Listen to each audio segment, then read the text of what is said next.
I took a call last week and I haven't been able to stop thinking about it. It was about a 63-year-old man, his voice shaking as he told me how he and his wife are on the brinks of losing everything. Their entire life savings, their dream of a comfortable retirement, which they thought was a sure thing with a pre-construction condo they bought in 2021, has completely collapsed. They were promised easy money, a simple way of building a nest egg for their golden years. Instead, they're trapped. They're facing a financial ruin because they can't get a mortgage for a property now worth hundreds of thousands of dollars less than what they had agreed to pay. And the builder is holding them legally hostage. They are terrified. They have no idea what to do. So today I'm going to break down exactly how this nightmare happened, what the current market is doing to thousands of people just like them, and most importantly, how you can protect yourself from the same fate. To really get to know how they ended up here, let's rewind all the way to 2021. We will call them Jack and Jill. Like a lot of Canadians, they were watching the real estate market with a mix of awe and anxiety. Interest rates were rock bottom and property values seemed to go only one direction, straight up. They worked so hard their whole entire lives and to save up a decent amount, but they were worried it wouldn't be enough to last them through their retirement years of 20 or 30 years retirement. That's when they went to a sales presentation for a shiny new condo in the Greater Toronto area. The pitch was intoxicating. They saw glossy brochures, amazing market projections, and what looked like a simple path to financial freedom. The strategy was simple. Buy a one-bedroom plus 10 for $950,000, put down a $190,000 deposit over a few years, and by the time the building was done in 2025, its value would have shot up. They were going to sell the rights to the condo in an assignment sale for a huge profit before the condo was even built. So they went for it. They pulled out $190,000 from their home line of equity and paid the deposit and installments. For the first year, everything seemed to be going perfectly well. They hear the news and the price is climbing and felt like geniuses, totally secure in their decision. They thought they had bought a golden ticket. They had no idea it was a ticking time bomb. But now in late 2025, that world is ancient history. To fight inflation, the Bank of Canada jacked up the interest rates and that unstoppable real estate market hit a brick wall. Pre-construction sales dropped to the floor, and some reports show sales in the GTA have fallen a staggering 91% below the 10-year average for the second quarter. Urbanation, a market research firm, described the market as being in a deep freeze with thousands of unsold condo units sitting empty. This is the world where Jack and Jill got their interim occupancy notice. That's when the unit is ready to live in, but the building hasn't officially registered under your name yet. You can't get a mortgage, but you do have to start paying the developer's monthly fees, basically rent on a place you're supposed to own. For them, it was an unexpected bill for over $2,800 a month. The real bombshell landed when they went to the bank for their mortgage. The bank's appraiser valued the property not at the $950,000 they agreed to pay, but just at $625,000. This is the appraisal gap, and it's a financial disaster. A bank will lend you money based on the current appraised value, not at the price you signed many years ago. Their banks offered them 80% of the $625,000 value, which is $500,000. But to honor their legal contract, they needed to pay the builder $950,000. After their $190,000 deposit, they were still short $280,000. The bank told them to come up with that difference in cash, an extra $280,000 they just don't have. Their retirement savings gone. That was the deposit. Their call to me was pure panic. They asked, "Can I just walk away? The builder can keep my deposit. We just want out." And here's the cruelest part of the trap. The answer is no. The builder contracts are ironclad, written to protect the developer. If you default, the builder doesn't just keep your deposit.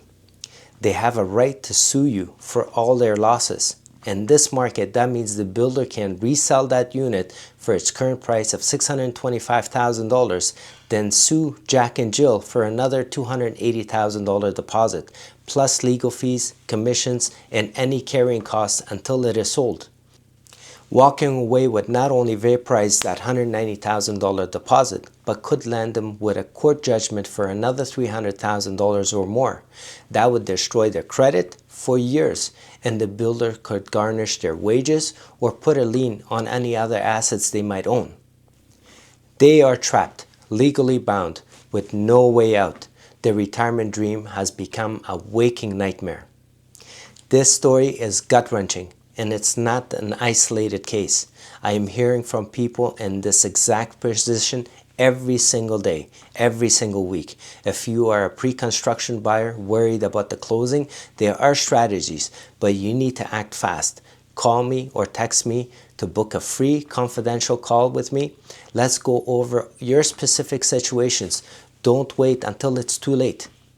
So how does a sure thing go so wrong? It boils down to a few illusions that were sold to the buyers during the boom. First, the myth of an easy assignment sale. The idea of flipping a contract for a quick profit depending on the market that only went up. As demand vanished, so did the buyers for these assignments. On top of that, profit from assignment sales are often treated as 100% taxable business income by the CRA, a detail that was often overlooked in the sales pitch. Second, the danger of the appraisal gap. In a hot market, appraisals usually meet the purchase price, so buyers forget this isn't guaranteed. They sign a contract for a fixed price on a future asset with unknown value. When the market turns, the buyer, not the developer, carries 100% of the risk. Third, a total misunderstanding of the builder's contract. A pre-construction agreement isn't like a standard resale contract. It's a one-sided document built to give the developers all the flexibility and the buyers almost none. Construction delays. The builders can extend the closing. Market crash. The buyer is still on the hook for the original price.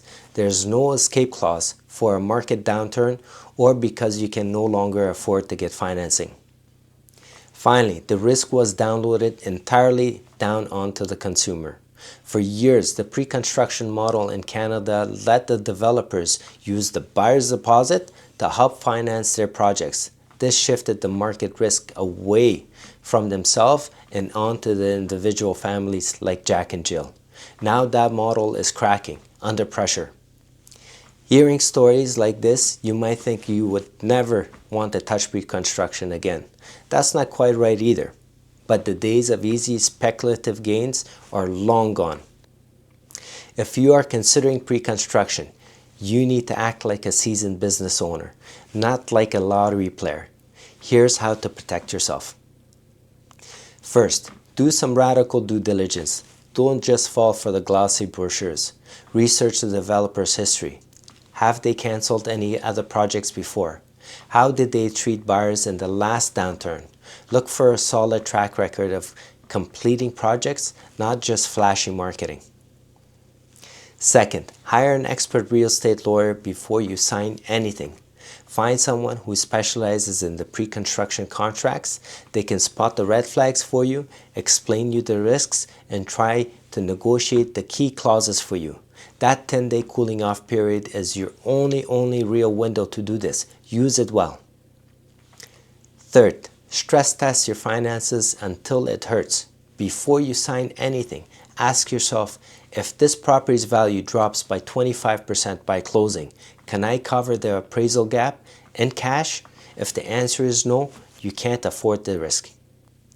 If you plan to rent, can you afford to cover the monthly losses if rents are lower and the rates are higher? You need a real contingency plan. Fourth, buy resale. The property is already built. You can see the rental market at that time and see if it makes financial sense. You don't have to wait 5 years. Finally, ignore the hype. Real estate moves in cycles. Promises of easy money are always a red flag. This downturn has exposed a huge risk in the pre-construction industry. Investors have fled, and a record surplus of unsold condo units is sitting on the market. It may take up to 5 years to clear out in 2030. Jack and Jill's story is a tragedy, and it's a powerful warning for all of us about what happens when a retirement dream meets a market reality in a one-sided contract.